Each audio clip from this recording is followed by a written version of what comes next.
Good morning विद्यार्थी मित्रों। ધોરણ 12 સાયન્સમાં આજે આપણે નવું ચેપ્ટર સ્ટાર્ટ કરવાનું છે, જેનું નામ છે ગતિમાન વિદ્યુતભારો અને ચુંબકત્વ. ગતિમાન વિદ્યુતભારો અને ચુંબકત્વ યાદ રાખજો. ચેપ્ટર આખું ચુંબકત્વ પર આધારિત છે. આમાં આવતા ચુંબકત્વને લગતા કેટલાક નિયમો, ચુંબકત્વ ઘટના ઉત્પન્ન થાય છે, એમાં બાયો-સાવર્ટનો નિયમ, એમ્પિયરનો નિયમ, ત્યારબાદ ચુંબકીય બળની વાત કરીશું અને એની આધારે સાયક્લોટ્રોન જે રચના બને છે એ સાયક્લોટ્રોન. લાસ્ટમાં આપણે ગેલ્વેનોમીટરની વાત કરીને આ ચેપ્ટરને પૂરું કરીશું. આ એકમ કસોટીની અંદર આ ચેપ્ટર છે, તે તમારે આ ચેપ્ટરને ધ્યાનથી તૈયાર કરવાનું છે. મિત્રો, ચેપ્ટર આમ તો ઈઝી છે, સમજવાનો પ્રયત્ન કરીએ તો અહીંયા આગળ ગતિમાન વિદ્યુતભારો અને ચુંબકત્વ આ જે ચેપ્ટર છે એમાં શબ્દ છે ગતિમાન વિદ્યુતભારો. તો આપણે ચેપ્ટર 3ની જ્યારે શરૂઆત કરી ત્યારે આપણે કહ્યું હતું કે જ્યારે વિદ્યુતભાર ગતિમાં આવે, સ્થિર વિદ્યુતભાર માટે આપણે બે ચેપ્ટર ભણ્યા, ચેપ્ટર 1 અને 2. ત્રીજા ચેપ્ટરમાં આપણે ગતિમાન વિદ્યુતભારની વાત કરી કે જ્યાં આગળ જો વિદ્યુતભાર પ્રવેગિત ગતિ સિવાય, વિદ્યુતભાર પ્રવેગિત થયા સિવાય ગતિ કરતો હોય, એના વેગમાં સતત વધારો ના કરતો હોય, અચળ વેગથી ગતિ કર્યા કરતો હોય તો વિદ્યુત પ્રવાહ ઉત્પન્ન કરે છે. પરંતુ જો વિદ્યુતભાર અહીંયા આગળ પ્રવેગિત ગતિ કરતો હોય, એના વેગમાં ફેરફાર થતો હોય, એટલા ગતિ કરતો હોય ત્યારે એની આસપાસ એક ચુંબકીય ક્ષેત્ર ઉત્પન્ન થાય છે. તો આવું જ એક અવલોકન અહીંયા આગળ ઓર્સ્ટેડ નામના વૈજ્ઞાનિકે કર્યું. અને ઓર્સ્ટેડ નામના વૈજ્ઞાનિકે શું કર્યું તો એક વાહક તાર લીધો, ધ્યાન રાખ્યું, એક વાહક તાર લીધો અને એને બાહ્ય પરિપથમાં એક બેટરી સાથે જોડી દીધું. આ અહીંયા એને સ્વિચ રાખી, ધ્યાન રાખ્યું. અને અહીંયા આગળ એને મેગ્નેટિક નીડલ એટલે કે આપણું હોકાય અંદર ચુંબકીય સોય એને આપણે યાદ કરીશું હોકાય યંત્ર, દિશા દર્શાવનારું યંત્ર કે જે નોર્થ અને સાઉથ દિશાઓ આપણને બતાવે છે. તો આપણું કંપાસ જેને હોકાય યંત્ર કહીએ છીએ અથવા ચુંબકીય સોય મૂકી. હવે જ્યારે એનાથી પ્રવાહ પસાર કર્યો ત્યારે આ ચુંબકીય સોય શું કરે છે કે ચુંબકીય સોય પ્રવાહ પસાર કરતા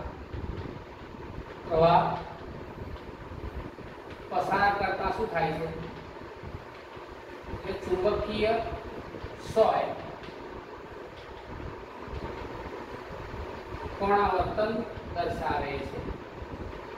ચુંબકીય સોય હતી એ શું કરે છે, તમારું કોણાવર્તન દર્શાવે છે. તો હોકાય યંત્ર અથવા ચુંબકીય સોય શું કરે છે, ડિફ્લેક્શન આપે છે. ક્યારે કે જ્યારે આની અંદરથી પ્રવાહ પસાર થાય ત્યારે, આઈ પ્રવાહ જ્યારે આની અંદરથી પસાર થાય છે ત્યારે. આ પહેલું એનું ઓબ્ઝર્વેશન હતું, અવલોકન હતું. ઓર્સ્ટેડ નામના વૈજ્ઞાનિકે જોયું કે જ્યારે કોઈ વાહક તારની અંદરથી વિદ્યુત પ્રવાહ પસાર કરવામાં આવે છે ત્યારે અહીંયા મૂકેલી ચુંબકીય સોય શું કરે છે, કોણાવર્તન દર્શાવે છે. હવે ચકાસવામાં આવ્યું કે આ જે ઉત્પન્ન થાય છે કદાચ વિદ્યુત ક્ષેત્ર તો નહીં હોય. ધ્યાન રાખજો તો કે વિદ્યુત ક્ષેત્ર જો હાજર હોત અહીંયા એના વિદ્યુત ક્ષેત્ર ઉત્પન્ન થાય છે, વિદ્યુત ક્ષેત્રની હાજરીને કારણે અહીંયા આગળ કોઈ પણ પ્રકારની ચુંબકીય સોય કોણાવર્તન દર્શાવતી નથી. ધ્યાન રાખજો. તો એ લઈએ કોઈ વાહક તાર. હવે તો પછી એનું બીજું ઓબ્ઝર્વેશન કર્યું કે જો પ્રવાહ I ની દિશા બદલવામાં આવે, પ્રવાહ I ની દિશા બદલવામાં આવે તો ધ્યાન રાખજો, જો પ્રવાહ I ની દિશા બદલવામાં આવે તો ચુંબકીય સોયનું કોણાવર્તન ની દિશા પણ બદલાય છે. એટલે અહીંયા જે સોય ચુંબકીય સોય મૂકેલી છે તો કે આમ પ્રવાહ પસાર કરતા આ રીતના આ ટાઈપ ગતિ આ તરફ ધારો આ છે, આમ પસાર કરીએ તો આ તરફ જાય છે. અને જ્યારે આપણે પ્રવાહની દિશા આ તરફ લઈ લઈએ, પ્રવાહ આ કોણા પસાર કરીએ, ધ્યાન રાખજો, પ્રવાહ આ રીતના પસાર કરીએ તો ચુંબકીય ક્ષેત્ર પહેલા આ તરફ જતી હતી, હવે ક્યાં જાય છે, એના કરતા આ રીતના જાય છે. પડે છે તો તમારે ધ્યાન રાખવાનું છે। તો આ બંને અવલોકનો ઓસ્ટ્રેટે કર્યા અને કહ્યું કે અહીંયા વાહક તારની આસપાસ કંઈક ચુંબકીય ક્ષેત્ર હાજર હોય છે અથવા તો ચુંબકીય ક્ષેત્ર ઉત્પન્ન થાય છે। ઉદાહરણ તરીકે અહીંયા ધારો કે મારી પાસે એક વાહક તાર છે, વાહક તાર જેની અંદરથી I પ્રવાહ પસાર થાય છે। હવે ત્યાંથી અહીંયા ધારો કે મારી પાસે કોઈ બિંદુ છે, બિંદુ P, એટલે બિંદુ P ધારો કે r અંતરે આવેલું છે, બિંદુ P r અંતરે આવેલું છે। તો કે અહીંયા આગળ પ્રવાહ પસાર થતા બિંદુ P પાસે અહીંયા જો ચુંબકીય સ્વય મૂકેલી હોય તો ચુંબકીય સ્વય કોણાવર્તન દર્શાવે છે, ચુંબકીય સ્વય કોણાવર્તન દર્શાવે છે। અહીંયા તમારે યાદ રાખવાનું છે કે અહીંયા ચુંબકીય ક્ષેત્રની હાજરી। ત્યાર પછી મેક્સવેલ નામના વૈજ્ઞાનિકે અને હર્ટ્ઝે પ્રયોગશાળાની અંદર વિદ્યુત ચુંબકીય તરંગો જે ઉત્પન્ન કર્યા અને મેક્સવેલે વિદ્યુત ચુંબકીય તરંગોના જે સમીકરણો આપ્યા એના પરથી ચુંબકીય ક્ષેત્ર ઉત્પન્ન થાય છે એવું સાબિત થયું। તો ધ્યાન રાખો, તો અહીં આગળ ટેકનોલોજીના વિકાસની અંદર એક આગળ પગલું, વન સ્ટેપ આ બધા એક્સપેરિમેન્ટો આપ્યા। અને ધ્યાન રાખો, તો બીજી એક વસ્તુને આપણે સમજીએ અહીં આગળ।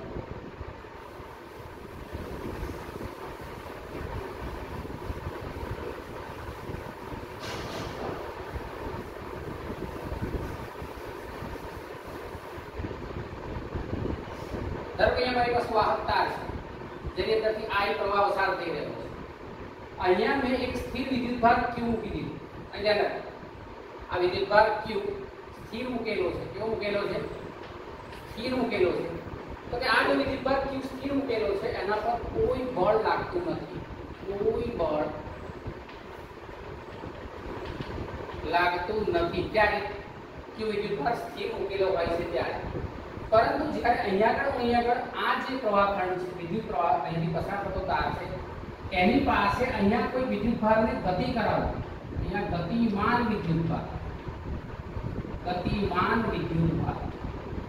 આ સમયે ઓબ્ઝર્વેશન કરવામાં આવે છે કે અહીંયા વિદ્યુતભાર જ્યારે ગતિ કરવામાં આવે છે ત્યારે આ રીતે અંદર તરફ શું થાય છે? રિફ્લેક્ટ થાય છે, અંદર તરફ વાંકું વળે છે। એટલે કે અહીંયા આગળ આપેલા વિદ્યુતભારનો બળ લાગે છે। ધ્યાન રાખજો, આ વિદ્યુતભાર જ્યારે સ્થિર હોય ત્યારે એના પર કોઈ બળ લાગતું નથી, પરંતુ જો વિદ્યુતભારને ગતિ કરવામાં આવે છે, ગતિમાન વિદ્યુતભાર લેવામાં આવે ત્યારે એના પર શું લાગે છે? બળ લાગે છે। એ સાબિત કરે છે કે જો વિદ્યુતભાર ગતિમાં હોય ત્યારે તે ચુંબકત્વ ઉત્પન્ન કરે છે। અહીં ધ્યાન રાખીએ, ચુંબકત્વ ઉત્પન્ન કરે છે। તો આ વસ્તુ આપણે મગજમાં રાખીશું। હવે યાદ રાખીએ કે અહીંયા આગળ ચુંબકીય ક્ષેત્ર ઉત્પન્ન થાય છે, એ ચુંબકીય ક્ષેત્રનું મૂલ્ય કેટલું હોય? અહીં ધ્યાન રાખજો, ચુંબકીય ક્ષેત્રનું મૂલ્ય કેટલું હોય તો એના માટે આપણે ચુંબકીય ક્ષેત્રના મૂલ્ય માટે આગળ વધીએ અને ચુંબકીય ક્ષેત્રની વાત કરીએ। તો યાદ રાખો, ચુંબકીય ક્ષેત્ર કોના કારણે ઉત્પન્ન થાય છે? ગતિમાન વિદ્યુતભારોને કારણે ચુંબકીય ક્ષેત્ર ઉત્પન્ન થાય છે। ક્લિયર છે? આ સ્ટેપ નંબર 1। ચુંબકીય ક્ષેત્ર એ પોતે સદિશ રાશિ છે। કેવી છે? સદિશ રાશિ। અહીં ધ્યાન રાખજો, ચુંબકીય ક્ષેત્ર B એ સદિશ રાશિ છે। કેવી રાશિ છે? સદિશ રાશિ છે। એની દિશા કરતા નક્કી કરીશું આપણે, જ્યારે આપણા નિયમ ભણીએ છીએ ત્યારે દિશાનું નક્કી ચોક્કસ કરી લઈશું। અહીં ધ્યાન રાખજો, ત્યારે ચુંબકીય ક્ષેત્ર B સદિશ રાશિ છે। તેનું એકમ ચુંબકીય ક્ષેત્ર અથવા ચુંબકીય ક્ષેત્રની તીવ્રતા, ચુંબકીય ક્ષેત્રનો એકમ ટેસ્લા, કૌંસમાં કેપિટલ T છે, ટેસ્લા। ચુંબકીય ક્ષેત્રનો એકમ ટેસ્લા છે। તો ટેસ્લા કરતા એકમ આવે છે એ પણ હમણાં આપણે મેળવીશું। અહીં ધ્યાન રાખજો, તો આ વ્યવસ્થા તમારે મગજમાં યાદ રાખવાની છે। દિશા કરતા નક્કી કરીશું, એ દિશા માટે પણ આપણે સ્ક્રૂ રૂલ અથવા તો જમણા હાથના હથેળીનો નિયમને આપણે ઉપયોગ કરીશું। તો હમણાં આપણે લઈએ છીએ ચુંબકીય ક્ષેત્રનું મૂલ્ય મેળવવા માટે બાયો-સાવર્ટનો નિયમ, બાયો-સાવર્ટનો નિયમ। ચુંબકીય ક્ષેત્ર માટે બાયો-સાવર્ટનો નિયમ અથવા તો ચુંબકીય ક્ષેત્ર કેટલું ઉત્પન્ન થાય છે? કોઈ પણ વાહક તારની અંદરથી જ્યારે વિદ્યુત પ્રવાહ પસાર કરવામાં આવે ત્યારે, કોઈ પણ વાહક તારની અંદરથી જ્યારે વિદ્યુત પ્રવાહ પસાર કરવામાં આવે ત્યારે અહીંયા આગળ કેટલું ચુંબકીય ક્ષેત્ર ઉત્પન્ન થયું? એ ચુંબકીય ક્ષેત્ર ઉત્પન્ન કરવા માટે તમારે જે નિયમ ભણવાનો છે એ નિયમને કહીએ છીએ બાયો સાવરનો નિયમ. યાદ રાખજો. તો બાયો સાવર નામના વૈજ્ઞાનિકે યાદ રાખજો BIOT બાયો સાવર છે. બાયો સાવરનો નિયમ. તો બાયો સાવરનો જે નિયમ છે એને શું આપ્યું તો કે અહીંયા આગળ ચુંબકીય ક્ષેત્રનું મૂલ્ય નક્કી કરવાનું અને શરૂઆત કરી. તો કે અહીંયા લઈએ છીએ ધારો કે અહીંયા મારી પાસે આ એક વિદ્યુત પ્રવાહ આધારિત તાર છે. વિદ્યુત પ્રવાહ આધારિત તાર છે અને અહીંયા આગળ મારી પાસે એક બિંદુ P છે. મારી પાસે બિંદુ P છે. એ બિંદુ P આપેલા વાહક તારથી r અંતરે આવેલું છે. કે અંતરે આવેલું છે? r અંતરે આવેલું છે અને અહીંયા આગળ જે પડતો ખૂણો છે એ થીટા છે. હવે બાયોસાવરના વૈજ્ઞાનિકે જે ના વાત કરી એને એવું કહ્યું કે આખા તાર વડે આ બિંદુ P પાસે ઉદ્ભવતું ચુંબકીય ક્ષેત્ર શોધવું સહેલું નથી. આખા વાહક તારમાંથી વહેતા પ્રવાહને કારણે બિંદુ P પાસે ઉદ્ભવતું ચુંબકીય ક્ષેત્ર શોધવું અસરકારક નથી. માટે એને કામ કર્યું કે અને અહીંયા આગળ એક પ્રવાહ ખંડ લીધો. ધ્યાન રાખો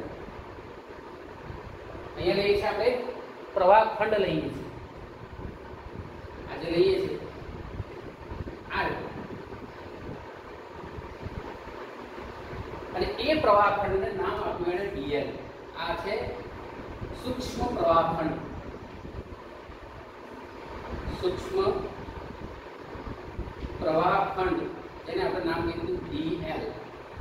આના બે કામ થાય. ધ્યાન રાખો આપણે જ્યારે આના પ્રવાહ ખંડ છે આની દિશાની વાત કરતા હોય તો વિદ્યુત પ્રવાહ તો પોતે અદિશ રાશિ છે. વિદ્યુત પ્રવાહ કેવી છે? અદિશ રાશિ છે. એ ધ્યાન રાખો અહીંયા અદિશ રાશિ છે તો આખા વસ્તુને સદિશ બનાવવા માટે મારે કોઈ સદિશ વસ્તુ લેવી જોઈએ. તો અહીંયા DL ને સદિશ તરીકે લીધો. DL પ્રવાહ ખંડ DL. એ ધ્યાન રાખો તો જે પ્રવાહ ખંડ DL છે તો આખી એક રાશિ બની ગઈ. એને કહ્યું IDL. શું બની ગઈ? IDL. અને IDL ને આપણે કહીએ છીએ પ્રવાહ ખંડ. અહીંયા એ છે સૂક્ષ્મ ખંડ. આ DL એ સૂક્ષ્મ ખંડ છે તો IDL આખો શું છે? પ્રવાહ ખંડ છે. તો આ પ્રવાહ ખંડને કારણે IDL જેટલા પ્રવાહ ખંડને કારણે r અંતરે આવેલા બિંદુ P પાસે ઉદ્ભવતું ચુંબકીય ક્ષેત્ર અને નાનો ખંડ છે તો ચુંબક ક્ષેત્ર dB. ચુંબક ક્ષેત્ર dB. એ ધ્યાન રાખજો. IDL પ્રવાહ ખંડને કારણે r અંતરે આવેલા બિંદુ P પાસે ઉદ્ભવતું ચુંબકીય ક્ષેત્ર dB ઇઝ ઇક્વલ ટુ. અહીં ધ્યાન રાખજો બરાબર. તમારે મગજની અંદર ધ્યાન રાખવાનું છે. બરાબર ધ્યાન રાખતા જજો.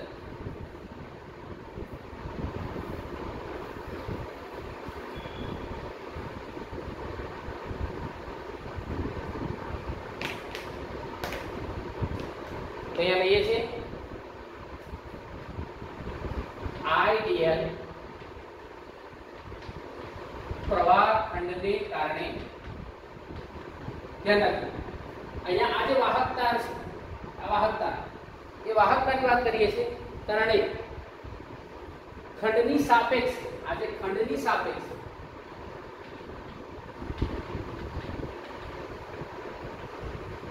r સ્થાન સદિશ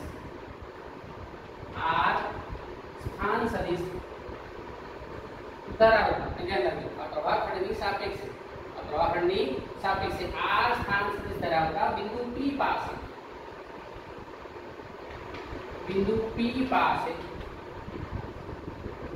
ઉદ્ભવતું ચુંબકીય ક્ષેત્ર અથવા ચુંબકીય ક્ષેત્રની તીવ્રતા. ચુંબકીય ક્ષેત્ર તેને આપણે કહીએ છીએ dB. શું કહીએ છીએ? dB. તો dB is equal to μ0/4π IDL cross r upon r³ જેટલું હોય છે.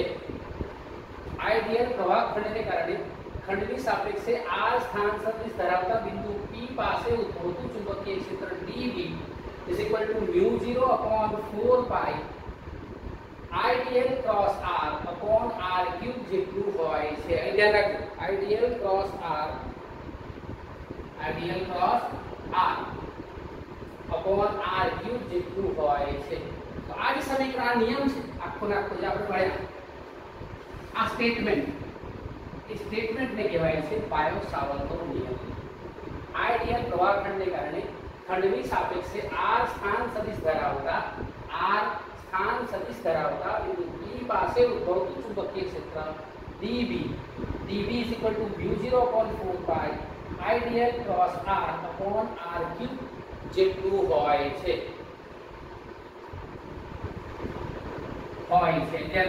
જેટલું હોય છે. આ નિયમ બની ક્લિયર છે. તો આ નિયમને આપણે કહીએ છીએ બાયો સાવર્તનો નિયમ. તો પછી સવાલ આવે સાહેબ તમે લખ્યું mu0 શું છે, 4 pi શું છે, આઈડિયલ તમે તો કે આઈડિયલ શું છે કે આઈડિયલ વિદ્યુત પ્રવાહ ખંડ છે.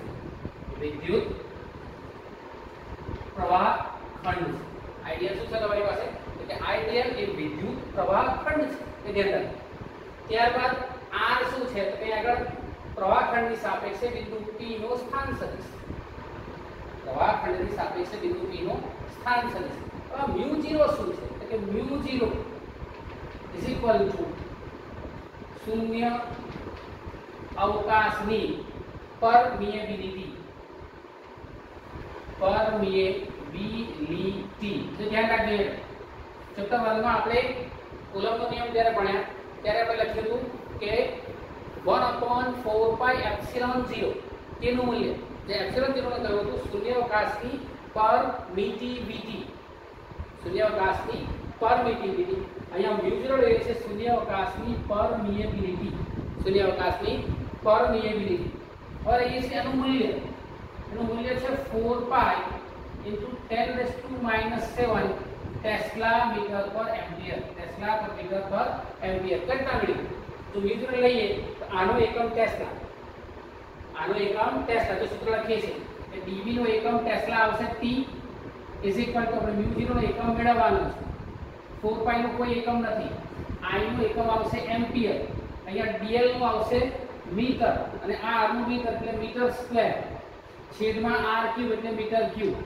અહીંયા લઈએ છે તો 1 મીટર કેન્સલ થાય તો શું થશે ટેસ્લા મીટર પર એમ્પિયર. પહેલા અહીંયા લઈએ છે આ છેદમાં જશે બીજો ટકા લઈએ છે તો શું આવશે તો પહેલા આપણે એકમ મેળવીએ છીએ mu0 dB નો એકમ ટેસ્લા mu0 મેળવવાના છે. ત્યારબાદ I નો એકમ એમ્પિયર અને r આ dl અને r આનો એકમ મીટર એટલે મીટર સ્ક્વેર છેદમાં r³ એટલે મીટર ક્યુબ. 1 મીટર કેન્સલ થયો છેદમાં એટલે શું આવશે માટે mu0 is equal to જો ટેસ્લા એઝ ઇટ ઇઝ અહીંયા આ મીટર અને છેદમાં આવશે એમ્પિયર. તો ટેસ્લા મીટર પર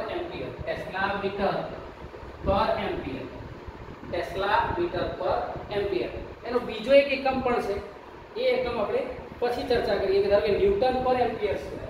ઘણીવાર એનો એકમ છે અથવા ન્યૂટન પર એમ્પિયર સ્ક્વેર એ પણ એનું એકમ છે. એ તમારે યાદ રાખવાનું છે. ક્લિયર? આ છે mu0 શૂન્યાવકાશની પરમિએબિલિટી 4 પાઈ to 10⁻⁷. તો યાદ રાખો mu0 પર 4 પાઈ નું મૂલ્ય કેટલું થાય? mu0/4 પાઈ નું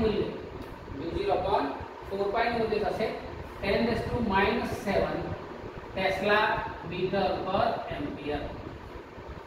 તમારે mu0 નું પારિમાણિક સૂત્ર મેળવી લેવાનું છે. mu0 નું પારિમાણિક સૂત્ર કેટલું થાય? ન્યૂટન પર એમ્પિયર સ્ક્વેર.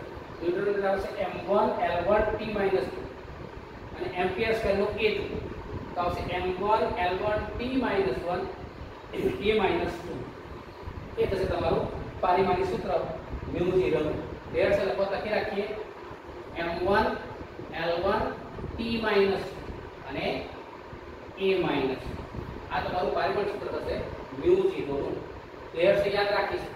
તો આ સ્ટેપ થયો આખો બાયો સાવર્તના નિયમ. એ ધ્યાન રાખો. બાયો સાવર્ત શું દર્શાવ્યું કે કોઈ પણ પ્રવાહ ખંડ પર આ dB થઈ ગયું. આ થયો એનો સદિશ ફોર્મ. કયો સ્વરૂપ? એટલે આ જે સમીકરણ છે એ સદિશ સ્વરૂપ છે. હવે ધારો કે આપણે અદિશ સ્વરૂપે લખવું હોય આપેલા સમીકરણને તો આપેલા સમીકરણને અદિશ સ્વરૂપે કરતા લખીશું. એની આપણે ચર્ચા કરીએ. અને મારે જો અદિશ સ્વરૂપે લખવું હોય તો અદિશ સ્વરૂપે કરતા લખી શકાય એ આપણે લખવાનો પ્રયત્ન કરીએ. તો ये सीधे समीकरण लखो dB is equal to mu 0 upon 4 pi mu 0 upon 4 ideal cross product याद રાખજો ચોકડી ગુણાકાર અને જ્યાં ચોકડી ગુણાકાર હોય ત્યાં શું આવશે sin થીટા અને જ્યાં ટપકા ગુણાકાર હોય ડોટ પ્રોડક્ટ હોય ત્યાં આવશે cos થીટા આપણે આવું શીખીને આવ્યા છે તો આઇડિયલ ક્રોસ તો લખીશું IDL r sin થીટા છેદમાં r ક્યુબ एक आधे का कैंसिल आउट था तो dB is equal to mu 0 upon 4 pi IDL sin theta upon r square याद રાખજો મોટા ભાગના દાખલાની ગણતરી કરીશું દાખલા કરતા હોઈશું જો dB શોધવાનું કે તો આપણે આનો ઉપયોગ કરીશું ક્લિયર છે અને આ છે તમારો ક્રોસ પ્રોડક્ટ અહીંયા આગળ તમારે દિશા ગણવા માટે આ વસ્તુ અગત્યની છે क्लियर है तो आ थयो dB माटे તમે પૂછે કે સમગ્ર તાર વડે બિંદુ P પાસે ઉદ્ભવતું ચુંબકીય ક્ષેત્ર કેટલું આખો સમગ્ર તાર છે અહીંથી લઈને આટલા સુધી સમગ્ર તાર વડે ઉદ્ભવતું ચુંબકીય ક્ષેત્ર જો મારે શોધવું હોય તો ઉદ્ભવતું આ ચુંબકીય ક્ષેત્રનું મૂલ્ય B is equal to integration mu 0 upon 4 पाई जैसे अचर है ने बाहर लखीए छे तो कि म्यू 0 अपॉन 4 पाई इंटीग्रेशन क्या कि समग्र तार માટે કેટલું તો કે आइडियल क्रॉस r એટલે છે ideal sin theta upon r square ठीक है આ સમીકરણ તમારે સમગ્ર તાર માટે પણ ઉપયોગ કરી શકો તો આ સમીકરણ તમે લખી શકો v 0 upon 4 pi integration ideal cross r upon r cube તમે એમ પણ લખી શકો તો સમગ્ર તાર વડે ઉદ્ભવતું ચુંબકીય ક્ષેત્ર આ સમીકરણની મદદથી મેળવી શકાય છે હવે આવે છે ચુંબકીય ક્ષેત્રની દિશા કેટલા નક્કી કરશું ચુંબકીય ક્ષેત્રની દિશા કેટલા નક્કી કરીશું આપણે વાત કરીએ ચુંબકીય ક્ષેત્રની દિશાની ડાયરેક્શન ઓફ मैग्नेटिक फील्ड कितना नक्की करिए तो क्या डायरेक्शन ऑफ नक्की करवा માટે મારી પાસે અહીંયા સમીકરણ છે આઇડિયલ ક્રોસ r તો અહીંયા ધ્યાન રાખીએ નિયમ એવો કહે છે બાયોસાવર્ટ એવું કહ્યું તો અહીંયા ચુંબકીય ક્ષેત્ર એટલે કે I અને અહીંયા આગળ આઇડિયલ અને r વડે બનતા સમતલને લંબ રૂપે અહીંયા શબ્દ આઇડિયલ અને r વડે જે સમતલ બનાવીએ આઇડિયલ ઉપર તરફ આ ધારો તમારો આ તરફ તો આખો જે સમતલ બનાવીએ એ સમતલના લંબ તરફ ના તો બહાર આવતી દિશામાં ના તો અંદર આવતી દિશામાં ધારો કે અહીંયા લઈએ ધ્યાન રાખજો આ તમારો આઇડિયલ છે આ તમારો r છે તો આખો સમતલ થયો એ સમતલ આ સમતલ પડ્યો એ સમતલને લંબ રૂપે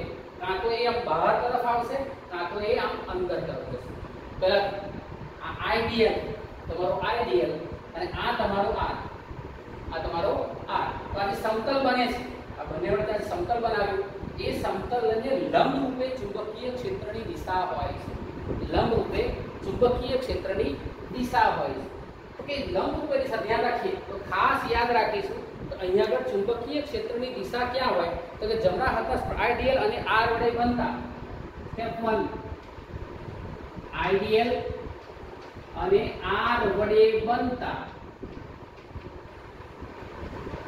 समतल ने लंब रूपे चुंबकीय क्षेत्र होय छे स्टेप नंबर 1 तो भाई चुंबकीय दिशा नक्की करવી હોય તો સૌથી પહેલા આપણે જમણા હાથના સ્ક્રૂનો નિયમ શું કહે છે તો કે જમણા હાથના સ્ક્રૂનો નિયમ એવું કહે છે કે ભાઈ અહીંયા આગળ આઇડિયલ અને r વડે બનતા સમતલને લંબ રૂપે ચુંબકીય ક્ષેત્ર હોય और लंब रूपे હોય તો લંબ તો બે આવે ના તો બહાર આવે ના તો અંદર જાય કાં તો બહાર આવે આ લંબ છે તરકા પાટિયાનું સમતલ છે આ જે આ સમતલ બની ગયું એ સમતલને કાં તો પાટિયામાંથી બહાર આવતી દિશામાં ચુંબકીય ક્ષેત્ર હશે કાં તો પાટિયાની અંદર તરફ જતી દિશામાં ચુંબકીય ક્ષેત્ર હશે તો એના માટે જમણા હાથના સ્ક્રૂનો નિયમ યાદ રાખજો ચુંબકીય ક્ષેત્રની દિશા નક્કી કરવા માટે આપણે જમણા હાથના સ્ક્રૂનો નિયમ લઈશું કે મારી પાસે અહીંયા આગળ કોણ છે તો કે આઈડીએલ છે અને ક્રોસ આર છે. આપણે યાદ રાખજો, આપણે કહેતા હતા એ ક્રોસ બી, એ ક્રોસ બી દિશા નક્કી કરવી હોય તો આપણે શું કરીએ છીએ કે બે સદિશો દીધા છે. ધારો કે આ સદિશ ઉપર તરફ જાય છે, આ સદિશ નીચે તરફ જાય છે. આ આપણો કોણ છે તો કે આઈડીએલ અને આ કોણ છે આ. આટલા લીધો ક્લિયર છે. આઈડીએલ અને આ, અથવા ધારો કે આ મારો એ અને આ મારો બી. ક્લિયર છે. તો કે સૌથી પહેલા જમણા હાથના સ્ક્રૂને, આ સ્ક્રૂને આમ મૂકી દેવાનું છે. ધ્યાન રાખો, આમ મૂક્યો, બરાબર છે. બંને સદિશોની જ્યાં પુચ્છ મળે છે, જ્યાં એની પૂંછડીઓ મળે છે ત્યાં આમ સ્ક્રૂને મૂકી દેવાનું. સ્ક્રૂ મૂક્યા પછી અહીંયા આગળ આઈડીએલ થી આ તરફ એટલે કે એ થી બી તરફ, એ થી બી તરફ સ્ક્રૂને ફેરવો. બરાબર, આમ ફેરવું છે તો ધ્યાન રાખો, આમ આથી બી તરફ ફેરવીએ તો સ્ક્રૂ ક્યાં જાય છે તો કે અંદર તરફ. સ્ક્રૂ ક્યાં જાય છે? અંદર તરફ. સમજ પડે છે? પહેલો નિયમ શું શીખીએ છીએ, શું કરવાનું છે તો કે આઈડીએલ અને આર, અહીંયા છે આઈડીએલ અને આર અથવા એ અને બી. એ ને બી લેતા હોય તો એ ને બી, પણ અહીંયા આપણી પાસે આઈડીએલ અને આર છે. તો આઈડીએલ અને આર, ધારો કે અમારો આઈડીએલ, આઈડીએલ ને રજૂ કરતો સદિશ, આ મારો આર ને રજૂ કરતો સદિશ, આર ને રજૂ કરતો સદિશ. એ જે બંને ભેગા થાય ત્યાં શું કરવાનું છે, સ્ક્રૂને મૂકી દેવાનું. સ્ક્રૂને મૂક્યા પછી તમારે આઈડીએલ પહેલો છે તો કે આઈડીએલ તરફથી આ તરફ, આઈડીએલ તરફથી આ તરફ સ્ક્રૂને ફેરવો. જો ફેરવું છે અને ફેરવતા સ્ક્રૂ જે દિશામાં ખસે એ દિશા તમારા ચુંબકીય ક્ષેત્રની દિશા હશે. અહીં ધ્યાન રાખજો, ચુંબકીય ક્ષેત્રની દિશા હશે. ક્લિયર? યાદ રાખવાનું છે એટલે કે હંમેશા ચુંબકીય ક્ષેત્રની દિશા આ રીતે નથી. અંદર તરફ જાય છે અને અંદર તરફ જતું હોય તો અહીંયા આગળ બિંદુ P પાસે આપણે જે નિશાની કરીશું એ નિશાની કંઈક આ મુજબ હશે. તો જ્યાં જ્યાં આવી નિશાની હોય ત્યાં સમજી લેવાનું છે કે અહીંયા જે ભૌતિક રાશિ છે એની દિશા અંદર તરફની છે. ક્યાં છે? અંદર તરફ. સમજે છે? બીજી વસ્તુ લઈએ ત્યાં આગળ. અહીંયા આગળ શું નક્કી કરીએ છીએ તો કે અહીંયા આગળ આઈડીએલ ક્રોસ આર ના પૂછને ભેગા કરી, આઈડીએલ અને ક્રોસ આર જે સદિશો મળે છે ત્યાં તે બિંદુ પાસે, આ બંને સદિશો જ્યાં મળે છે તેની પૂછ જ્યાં મળે છે તે બિંદુ પાસે જમણા હાથે સ્ક્રૂને મૂકી જમણા હાથ વડે ફેરવવાનું છે. સ્ક્રૂને મૂકવાનો છે અને જમણા હાથ વડે ફેરવવાનું છે. સ્ક્રૂ જે દિશામાં ખસે, સ્ક્રૂ જે દિશામાં ખસે એ દિશા ક્યાં હશે? તમારી બહાર તરફની દિશા હશે. ધારો કે બિંદુ P મારો આ તરફ છે, બિંદુ P મારો આ તરફ છે, અહીંયા આગળ છે. ક્લિયર છે? તો અહીંયા સ્ક્રૂને મૂકીશું અને આપણે આ રીતના આમ ફેરવવાનું છે. ત્યાં આઈડીએલ થી આ. હવે જો અહીંયા સ્ક્રૂને મૂક્યો, હવે મારો આ તરફ નથી, આ તરફ છે. અહીંયા સ્ક્રૂને મૂક્યો અને ક્યાં ફેરવવાનો છે? આ ક્યાં તરફ, એટલે નામ ક્યાં હશે? જો ક્યાં આવે છે? બહાર તરફ. તો આ બધી દિશા કેવી છે તો કે બહાર તરફ દર્શાવવા માટે તમારે બિંદુ કરીને આ રીતના એક ટપકું કરેલું હોય તો અહીંયા લઈએ છીએ. ધ્યાન રાખજો, બહાર તરફ. ધ્યાન રાખજો, બહાર તરફ હોય ધ્યાન રાખજો, બહાર તરફ દિશા હોય તો ડોટ, બહાર તરફ દિશા હોય તો ડોટ, અને અંદર તરફ દિશા હોય તો આપણે લઈશું ચોકડી એટલે કે અંજો. આવજો બાડો, આવજો અંજો. જો અંદર તરફ દિશા હોય તો આપણે ચોકડીની નિશાની કરીશું, બહાર તરફ દિશા હોય તો ડોટ બોલીશું. પડશે? અથવા તો ટપકું. બાટ, તમે એવું યાદ રાખો, બાટ, બાડો યાદ ના રહે. બાટ બહાર તરફ હોય તો ટપકું, અંદર તરફ હોય તો ચોકડી. અંજો બાટ. યાદ છે? આમ તો અંધ લખાય છે, ધન ધન નથી લખાય, પ્લસ ચોકડી મારી છે. ક્લિયર? વાત છે જમણા હાથના સ્ક્રૂના નિયમની મદદથી આપેલા ચુંબકીય ક્ષેત્રની દિશા આ રીતના નક્કી કરી શકાય છે. જમણા હાથના સ્ક્રૂના નિયમની મદદથી તમે આ રીતના દિશાને નક્કી કરી શકો છો. બીજો જે નિયમ છે એ છે જમણા હાથની હથેળીનો નિયમ. જમણા હાથની હથેળીનો નિયમ. તો દિશા મેળવવા માટે આપણે આ વસ્તુ ખાસ યાદ રાખીશું. હંમેશા ચુંબકીય ક્ષેત્ર આઈડીએલ અને આર વડે બનતા સમતલને લંબ રૂપે હોય, લંબ રૂપે હોય ને લંબ રૂપે. ધ્યાન રાખજો. એમાં પછી કહ્યું કે લંબ રૂપે હોય તો સાહેબ બહાર આવે કે અંદર જાય, તેના માટે મેં નિયમ લીધો જમણા હાથના સ્ક્રૂનો નિયમ. એટલે સમજાવ્યો, સ્ક્રૂને મૂકો, જ્યાં બે સદિશો ભેગા થાય છે આની નાનું સમતલ જે ભેગું થાય છે એ ત્યાં આગળ બિંદુને મૂકો અને જમણા હાથ વડે સ્ક્રૂને ફેરવો. જો સ્ક્રૂ અંદર તરફ જાય દિશા અંદર તરફની, જો સ્ક્રૂ બહાર તરફ આવે તો દિશા બહાર તરફની. હવે એ છે જમણા હાથની હથેળીનો નિયમ. તો ધ્યાન રાખજો. તો જમણો હાથ તમારે લેવાનો છે, તમારો જમણો હાથ, અને જમણા હાથને તમારા અંગૂઠાને પ્રવાહની દિશામાં મૂકવાનો છે. આ તમારો જમણો હાથ અને તમારે આ હથેળી આટલા મૂકવાની છે. આ મૂક્યો તો પ્રવાહની દિશામાં આને મૂકો પડશે. જે દિશામાં તમારો પ્રવાહ જતો હોય એ દિશામાં અંગૂઠાને મૂકો અને ધીરે ધીરે ધીરે આંગળીઓને વાળો. આંગળીઓ જો અંદર તરફ જતી હોય તો ચુંબકીય ક્ષેત્રની દિશા અંદર તરફ, અને જો આંગળીઓ બહાર તરફ આવતી હોય તો ચુંબકીય ક્ષેત્રની દિશા બહાર તરફની હોય છે. પહેલા અહીંયા અંગૂઠાને મૂક્યો ત્રણ દિશામાં, આંગળીઓને વાળી દો. આંગળીઓ અહીંયા તો આ તરફ અંગૂઠો મૂક્યો છે, આ જમણા હાથમાં મૂક્યો, પહેલા હથેળી મૂકી, જમણા હાથની હથેળીને અહીંયા મૂકી દો. તો પ્રવાહની દિશા જો અંગૂઠો શું દર્શાવે છે? પ્રવાહની દિશા. અંગૂઠો દર્શાવે છે તમારા પ્રવાહની દિશા. હવે આંગળીઓને મૂક્યા પછી આંગળીઓને વાળો, કર્લ કરો.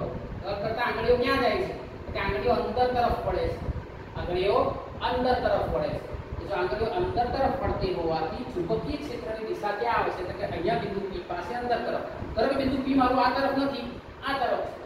પાછો મૂકો, આંગળીને વાળતા વાળતા વાળતા વાળતા આમ લાવો છો. આંગળીઓ ક્યાં આવે છે? તો પ્રવાહની દિશા તો ઉપર જ છે. જો ધ્યાન રાખો ક્યાં આવે છે? કે આંગળીઓ બહાર તરફ આવે છે. જો પ્રવાહની દિશા ઉપર, પ્રવાહની દિશા ઉપર, આંગળીઓ ક્યાં આવે છે? બહાર તરફ. પણ આ તરફ ચુંબકીય ક્ષેત્રની દિશા બહાર તરફની છે. આમ ચુંબકીય ક્ષેત્રની દિશા નક્કી કરવા માટે આપણે શું કરીએ છીએ? તો કે ચુંબકીય ક્ષેત્રની દિશા જ્યારે નક્કી કરતા હોઈએ ત્યારે, ચુંબકીય ક્ષેત્રની દિશા નક્કી કરતા હોઈએ ત્યારે મારી પાસે બે નિયમો છે. જમણા હાથના સ્ક્રૂનો નિયમ અને જમણા હાથની હથેળીનો નિયમ. અહીં ધ્યાન રાખજો, જમણા હાથની હથેળીનો નિયમ. આ બંને નિયમ પરથી તમે કોઈ પણ બિંદુ પાસે ચુંબકીય ક્ષેત્રની દિશા સહેલાઈથી જાણી લેશો. ધ્યાન રાખશો, બરાબર છે? તો પ્રવાહની દિશા તમારે ધ્યાન રાખવાની છે. કોઈ પણ જગ્યાએ પ્રવાહ આપેલો હોય એ પ્રવાહની દિશામાં અંગૂઠાને ખોલવું, અને ત્યારબાદ તમારી જે હથેળી આમ છે એ હથેળીને વાળો. તો બિંદુ આ તરફ આવે તરફ બિંદુ હોય, હથેળી આમ અંદર, જો આંગળી અંદર તરફ જાય છે તો મારે ચુંબકીય ક્ષેત્રની દિશા અંદર તરફ છે. અંચો અંદર તરફ ચકડી, અને જો આમ મૂકીએ અને આમ લાવે છે તો દિશા આ તરફ, અને આંગળીઓને વાળીએ છીએ. આંગળીઓ ક્યાં આવે છે? આંગળી વાળી ક્યાં આવે છે? બહાર તરફ. આ બિંદુ આ તરફ બહાર તરફ, આ તરફ અંદર તરફ. એ છે આ દિશા અંદર તરફ છે, બહાર. ક્લિયર? તો આખી વાર્તા થઈ ગઈ કે ભાઈ બાયોસાવર્ટરના વૈજ્ઞાનિકે જે ચુંબકીય ક્ષેત્રનું મૂલ્ય શોધ્યું, એ ચુંબકીય ક્ષેત્રના મૂલ્યમાં મૂલ્ય એટલે કયા સમીકરણોથી આપ્યું, સરળ સમીકરણ કરતા શોધી શકાય. એમાં I શું છે, dl શું છે, μ0 શું છે, એ ધ્યાન રાખજો. અહીં ધ્યાન રાખજો. હવે એક વસ્તુ મગજમાં ક્લિયર યાદ રાખજો. બાયોસાવર્ટ નામના વૈજ્ઞાનિકે જે ચુંબકીય ક્ષેત્રનું મૂલ્ય શોધ્યું એ માત્ર ને માત્ર પ્રવાહ ખંડ માટે છે, સમગ્ર તાર માટે નહીં. એટલે તમે સીધો IL ના લઈ શકો, સીધો IL લઈ શકાય નહીં. હંમેશા તમારે IDL જ લેવો પડે. ક્લિયર છે?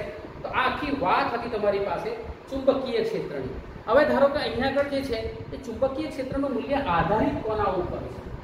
તો કે ચુંબકીય ક્ષેત્રનું મૂલ્ય આઈડીએલ પ્રવાહ ખંડ પર આધારિત છે. નંબર 2, અહીંયા પડતા ખૂણા થીટા પર આધારિત છે. આઈડીએલ પ્રવાહ ખંડ આ ડીવીનું મૂલ્ય પ્રવાહ ખંડ આઈડીએલ ના મૂલ્ય પર અને અહીંયા બનતા ખૂણા થીટા પર આધારિત હોય છે. ત્યારબાદ અહીંયા આ રીતે બેટા તમારી ચોપડીમાં તમે ટેક્સ્ટબુકમાં જોશો તો ટેક્સ્ટબુક પર આ કંઈક લખ્યું છે કે ભાઈ ડીબી ચલે છે આઈડીએલ, અથવા ડીબી ચલે છે ડીબી ચલે છે આઈડીએલ. ત્યારબાદ લખ્યું હશે ને કે ડીબી ચલે છે 1/r², ડીબી ચલે છે 1/r². અહીં ધ્યાન રાખજો. અને માટે ધ્યાન રાખજો તો કે ડીબી એ અંતરના વર્ગના વ્યસ્ત વર્ગનો નિયમ છે. ડીબી અંતરના વ્યસ્ત વર્ગનો નિયમ છે. એટલે ડીબી નું મૂલ્ય આઈડીએલ પર, ડીબી નું મૂલ્ય 1/r² પર, અને ડીબી નું મૂલ્ય અહીંયા થીટાના મૂલ્ય પર આધારિત હોય છે. ચુંબકીય ક્ષેત્રના મૂલ્યો 3 વસ્તુઓ પર આધારિત છે. નંબર 1 કોના પર? એટલે કે આઈડીએલ ના મૂલ્ય પર. જો આઈડીએલ બદલાય ડીબી બદલાય, આઈડીએલ વધારે ડીબી વધારે, આઈ વધારે ડીબી વધારે, આઈ ઓછું ડીબી ઓછું, ડીએલ મોટો ખંડ લીધો, ધ્યાન રાખજો. તો અહીંયા આગળ પ્રવાહ પ્રવાહ I અને dl નો ગુણાકાર જેટલો થાય એના દર dv નો ફેરફાર થાય. અંતર r જેમ ઓછું, જેમ જેમ વાહકતાની નજીક આવતા જઈએ તેમ તેમ ચુંબકીય ક્ષેત્ર પ્રબળ મળે. જેમ જેમ વાહકતાથી દૂર જતા જાવ તેમ તેમ ચુંબકીય ક્ષેત્ર નિર્બળ થતું જાય. વ્યસ્ત વર્ગનો નિયમ છે. વ્યસ્ત વર્ગનો નિયમ છે, યાદ રાખજો. dv અને થીટા, તો અહીંયા જે થીટા છે, થીટાના બે મૂલ્ય લઈ લેશે. તો કે થીટા = 0. થીટા = 0. તો અહીંયા વાત કરીએ આપણે theta = 0, that implies sin theta = 0. અને sin theta = 0 તો મને dv કેવું મળશે? 0 મળે છે. એટલે કે આપેલા વાહકતાની અક્ષ પર, ધારો કે આ અક્ષ લઈએ છીએ, વાહકતાની આ અક્ષ પર કોઈ પણ બિંદુ લઈ લઈએ. જે દિશામાં તમારો પ્રવાહખંડ છે એ અક્ષ પરના કોઈ પણ બિંદુ પાસે ચુંબકીય ક્ષેત્ર શૂન્ય હોય છે. ચુંબકીય ક્ષેત્ર શૂન્ય હોય છે. ધ્યાન રાખજો. Ideal sin theta, ideal sin theta પરથી જો theta = 0 હોય તો sin theta = 0 મળે. sin 0 0, sin 0 0 માટે dv કેવું મળશે? તમારું dv = 0, એટલે કે ચુંબકીય ક્ષેત્ર તમારું 0 મળે. ચુંબકીય ક્ષેત્ર કેવું મળશે? 0 મળશે. ક્લિયર છે? આમ આપેલા વાહકતાની અક્ષ પરના કોઈ પણ બિંદુ પાસે ચુંબકીય ક્ષેત્ર શૂન્ય હોય છે. એની અક્ષ, વાહકતાની અક્ષ, આ જે અક્ષ લઈએ જે અક્ષ પર તમે આઈડિયલ પ્રવાહખંડ લીધેલો છે, તો વિદ્યુત પ્રવાહની દિશામાં જે અક્ષ છે, તો કે આઈડિયલ ની અક્ષ પર, અહીંયા અક્ષ પર કોઈ પણ બિંદુ પાસે ચુંબકીય ક્ષેત્ર 0 હોય છે. હવે લઈએ છીએ આપણે theta = 90. that implies sin 91. sin 91 માટે μ0 upon 4 by IDL upon R² મહત્તમ મહત્તમ. આમ આ જે થીટા નું મૂલ્ય આપણે અહીંયા લઈ લઈએ, બરાબર, અહીંયા આગળ, અને આ મારો પ્રવાહખંડ છે. આ બંને વચ્ચેનો ખૂણો થીટા = 90 ડિગ્રી. તો કે આપેલું બિંદુ જો આપેલા પ્રવાહખંડને લંબ રૂપે અથવા ચુંબકીય અક્ષ, આપેલા પ્રવાહખંડને લંબ રૂપે હોય, કમ્પ્લીટ લંબ રૂપે હોય, ધ્યાન રાખજો, તો ચુંબકીય ક્ષેત્ર મહત્તમ મળે છે.